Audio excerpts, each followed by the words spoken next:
You are listening to Fresh Air Community Radio, KFAI, 90.3 FM Minneapolis and 106.7 FM St. Paul, radio without boundaries. Welcome to KFAI. You are entering a space that KFAI has occupied since 1991. It's been our long-term home, and hope that you will consider joining us as a member of our volunteer family or our listener member family. Come on in.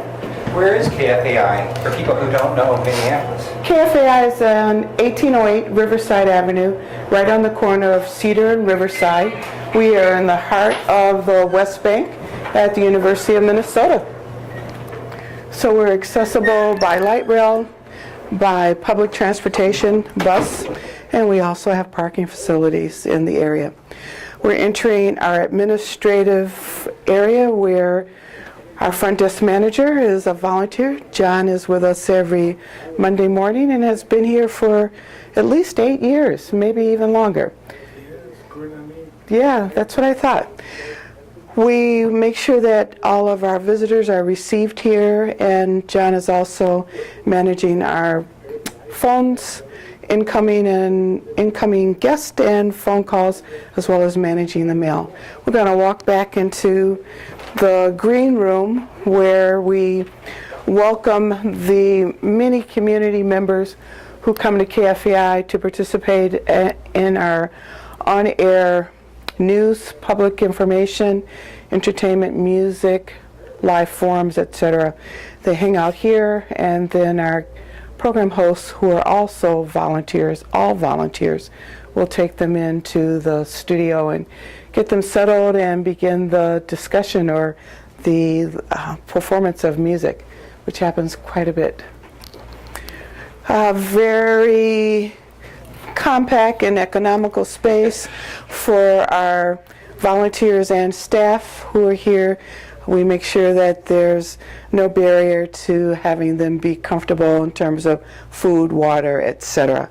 Let's go into the administrative areas. These were originally designed as general office space, and we've done a capital campaign for the majority of the space in 2001, and then the administrative area at that point was still very rough and looked like something from the 1950s, and we renovated this space in 1995. So it's actually held up very well given the amount of traffic that takes place here in our administrative areas. What all happens back there, Jan? This is where our 4 full-time and 1 part-time staff member works 5 days a week, 10 a.m. to 6 p.m.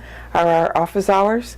And this is where all of the work that happens to make sure that we're maintaining our FCC regulations, that we are maintaining our commitments to the community, conversing with underwriters, with vendors that do trade agreements with us, meaning that they exchange their services for on-air announcements, as well as all of the things that go into programming the station, and then the financial responsibilities of paying bills and securing the $1,200,000 budget that KFAI is maintaining in this fiscal year. Say that again, that number again. Our budget for this year is $1,200,000. Wow. And that requires the dedication of staff and the assistance of volunteers to be sure that we can meet our expenses as well as provide for the infrastructure that maintains the station. How many different radio shows do we put out here locally? There are 86 programs during the course of a week. We have a little over 200 on-air volunteer program hosts. We have another 150 administrative volunteers, and 93% of our programming every week is locally produced.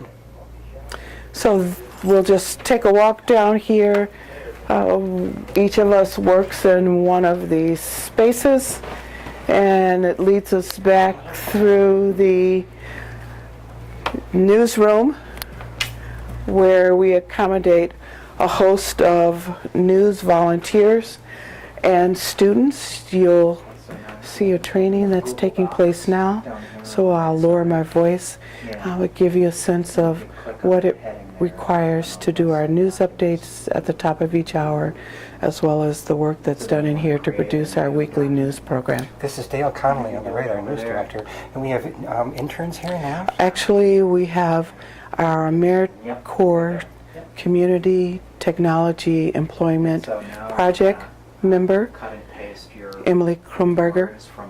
And then we also have Sarah, who is one of our Crystal Ray High School students. She is starting a 9-month internship where she's learning the aspects of editing for hourly news updates, and will also work towards learning how to produce and edit copy for work that we do with the news department. Teaching is nothing like doing it. No, it's quite intensive, and the opportunities for KFAI to grow in the teaching element continues to be immense, and so we have a commitment to maintaining that relationship. The number of people we've put on the air is really almost countless, isn't it? The number of people that we've trained and who have gone on to secure careers as professional journalists or in careers of communication is vast. Yes. Okay.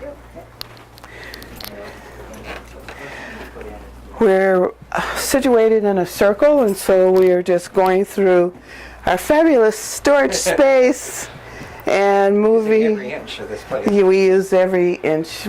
Moving into our studio space, one of our on-air This is a nice one. studio spaces. Yes, indeed. We just did Truth to Tell in there, and there's Andy Driscoll of the big studio where you could have maybe a half dozen guests or more. That's right, and Lenny Chisholm, who's also a volunteer with KFAI, prepping for a WAVE project, our open access forum that he's doing this Sunday, September 18th, and we'll be including a number of members of our community in that process, and looking forward to that program. I'll be there. Okay. We're continuing to the on-air studio, which we'll actually view through Sure. the smaller studio.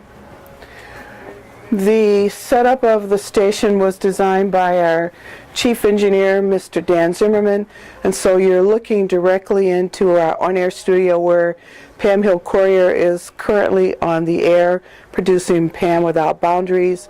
You'll note that there are selection of recordings there in cases that try to keep up with the new releases that have come out in all the genres that KFAI programs during the course of the week, and it allows a programmer to just at the spur of the moment decide that they want to include something that's brand new. They can go right to the shelves and share it with our listeners. The space that we're in now, Studio 3, is often an overflow studio for programmers who have a number of live guests that are on the air that will not fully accommodate the space in Studio 4. And again, the design element allows any of our on-air programmers or guests to see right through to our other studio, Studio 1, which is a replica of our on-air studio. It's where training takes place. It's also an opportunity for programmers to do editing of their existing programs that allows them to test out things that they want to put on the air. And we're really fortunate to be able to have the replication of an on-air studio. If an emergency takes place and we're off the air in Studio 4, we don't lose any time. We can immediately go to Studio 1. It's also a very fortunate opportunity for KFAI because it means that we have a space to train members of the community how to consider careers in broadcast journalism, how to think about public affairs or music programming in a place that gives them an actual space to work in, to learn, to train, and to build skills.